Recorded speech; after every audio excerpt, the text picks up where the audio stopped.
Hey guys, it's Charlene. In my last video using honeybee stamps, I created this adorable layered reindeer card. This set, by the way, is back in stock. And like I mentioned in that last video, the honeybee stamps Christmas release this year is just absolutely adorable. Today I'm using Alice's Gingerbread Lane, and there's this lovely layering guide that you can find on the website. This will help you put together everything you need.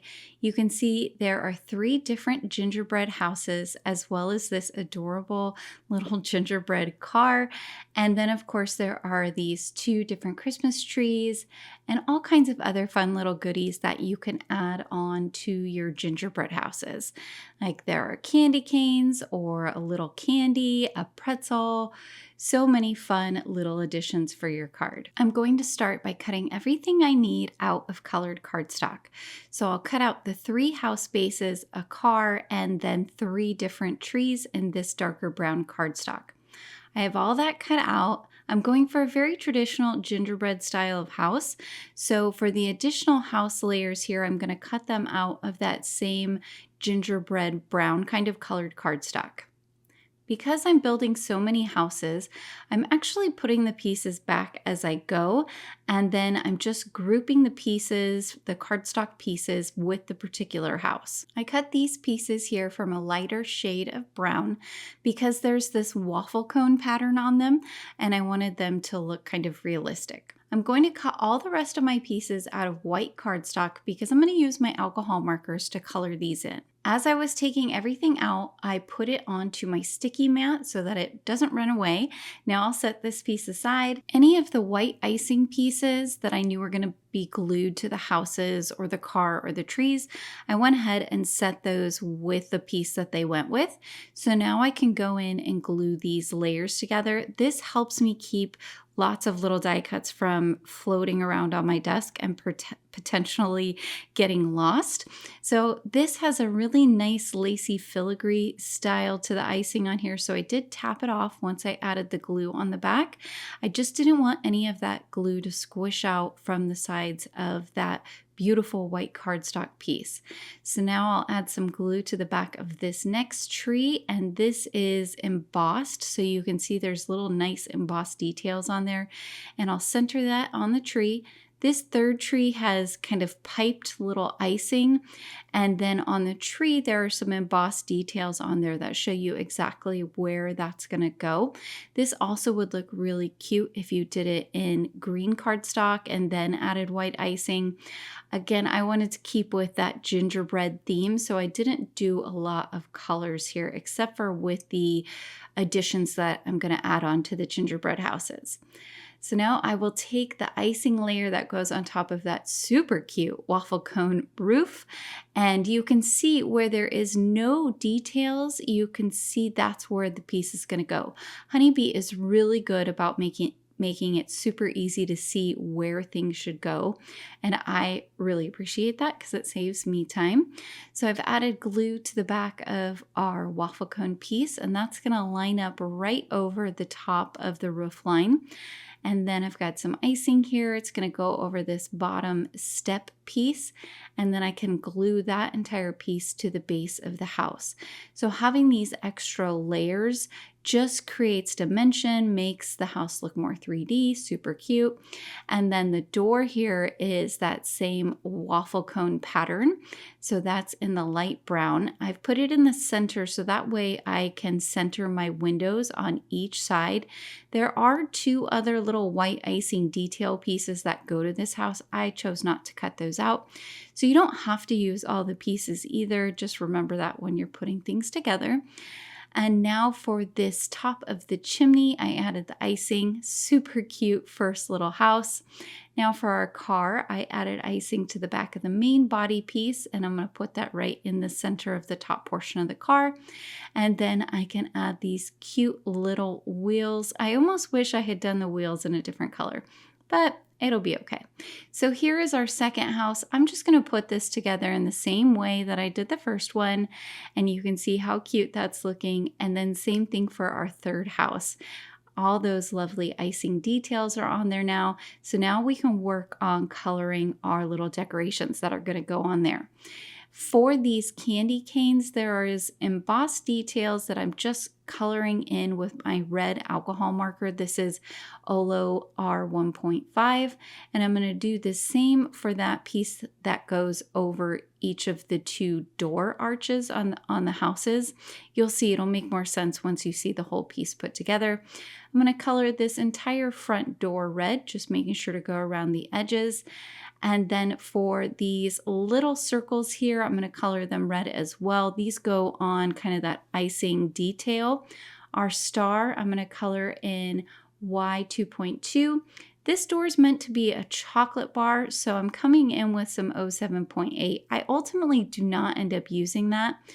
These little decorations here, I'm going to color 3 of them in G1.5 and then 3 of them in that same red. Our cherry, I've got some red, and then these little sprinkles I'll do in red and green. So I'm trying to break up red and green decorations so that way it kind of works all over the card and we're not getting too much red in one spot or too much green in one spot. I did end up cutting out some extra little details for one of the other trees, and you'll see that later here. Now I can add some glue to the back of my door. I cut this out actually of a darker shade of cardstock. I just wasn't happy with how it looked with the alcohol marker. Normally I am. It just wasn't the right shade of brown. So I've gone through and arranged everything how I like it. There's those additional circle details I was talking about. I also added some to the car wheels because I thought that would look super cute. And I did ultimately decide not to use all 3 gingerbread houses. So I'm going to save that one and turn it into a tag. I'm going to go ahead and add foam tape to the back of several of these pieces. I'm going to work in reverse. So I'm going to go from the top down. That way I don't have to worry about trying to rearrange my card and get things back in the same spots. I find this to be very easy. So first I'll start by adding some foam tape to the back of my car. Now I can go ahead and adhere this car down. I'm going to pull out the little candy canes because I know where I'm going to put those. I'm not worried about them. I'll add some foam tape to the bottom of our first little tree here, and I can pop that down right next to where our little filigree tree is going to be. And then I can pull that out, add a little bit of glue down towards the bottom of the tree, and I'm going to glue this to the top of the snowbank. It's a little bit hard to tell in this video, but I did hand cut out 2 snowbanks from white cardstock. That's what everything is getting adhered to. So now I can pull out the house and do the exact same thing, just adding a little bit of glue to the bottom and then sliding it back down behind the car. Now you can see that snowbank a little bit better, and it's going to be much more noticeable once we get some foam tape on the back of everything and have it lifted up. So now this whole piece I'm going to add foam tape to the back of. And then to the back of the house, as well as to the back of the tree, I'm going to add a cardstock shim on there. So I'll go ahead and trim this down so that it fits perfectly right behind my house. Add some glue to the back and then glue it right on there. Then I can add a shim for our tree. Same thing, I cut down my piece so that way none of that white cardstock would be showing. And that's just going to help everything to be nice and level. So now I can work on this second snowbank here. I'll start with our tree here that has all the cute little decorations on it. Again, just adding the glue to the bottom, and then I can place our tree down. Next, I'll bring in the house. Same thing, just adding some glue down there to the bottom. And I like to use liquid glue for this because it does give me a chance to kind of wiggle things around. And even if I don't like the placement of something, I can still pull it back up, which is really nice. So I've got my clouds here. I'll add a little bit of glue on the back of them as well. I'll place this first one down towards the right, add some glue to our second cloud. And this one I'm actually going to move. I decided I didn't want it on that left-hand side of the card, so I went ahead and put it there. Now I can take that whole piece off. Everything's nice and adhered together. I don't have to worry about it falling apart. And I'll add some glue to the back of our blue piece. Now I could have used a full sheet of blue cardstock here, but I preferred to use just some white scrap cardstock to layer everything up down there towards the bottom and not use up my blue cardstock. So that's a good way to kind of save on your cardstock. Is anything that's hidden under there, you can use some less expensive cardstock just to shim it underneath. So I've added shims there to the tree and the other house. I can add glue to the back of those as well as all the way along that snowbank. And then I can go ahead and adhere this down to the front of the card, and everything's going to be nice and level because of those shims. Now we've got our first snowbank. I'll go ahead and take off the release tape. I'm going to use my score tool here. This helps me to line that up along the bottom just perfectly. And then I'll add some glue to the back of our candy canes, and I can slide these in where I want them to go. This one I'm going to kind of tuck underneath that right-hand side of the card, and I'm going to make it so that just a little bit of the bottom shows as well.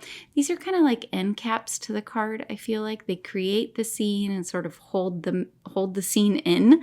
I don't know if that makes any sense or not, but that's kind of how I felt when I was putting the card together.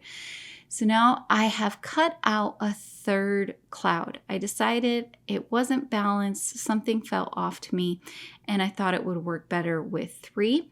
For my sentiment, I'm going to use this Sprinkled with Joy stamps and dies.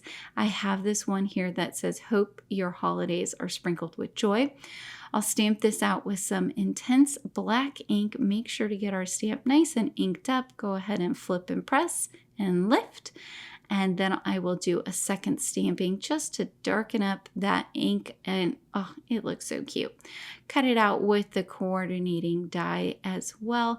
I did cut 2 extra off camera and glue those back behind there, just to give our sentiment a little bit of dimension. I didn't want to try and put foam tape back behind there, but I did want it to be raised off the card just slightly.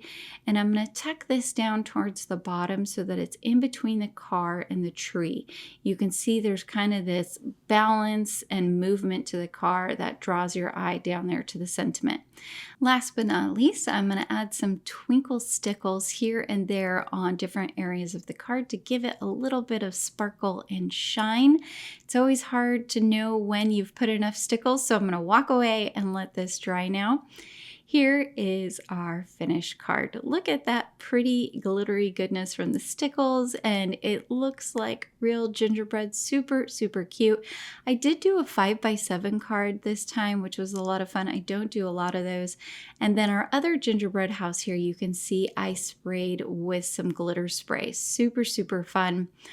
All right, guys, I hope that you picked up some tips and tricks today. Please be sure to like and subscribe, as well as hit that notification bell so that you'll know about future videos here on the Honey Bee Stamps channel. I hope you all have a wonderful day.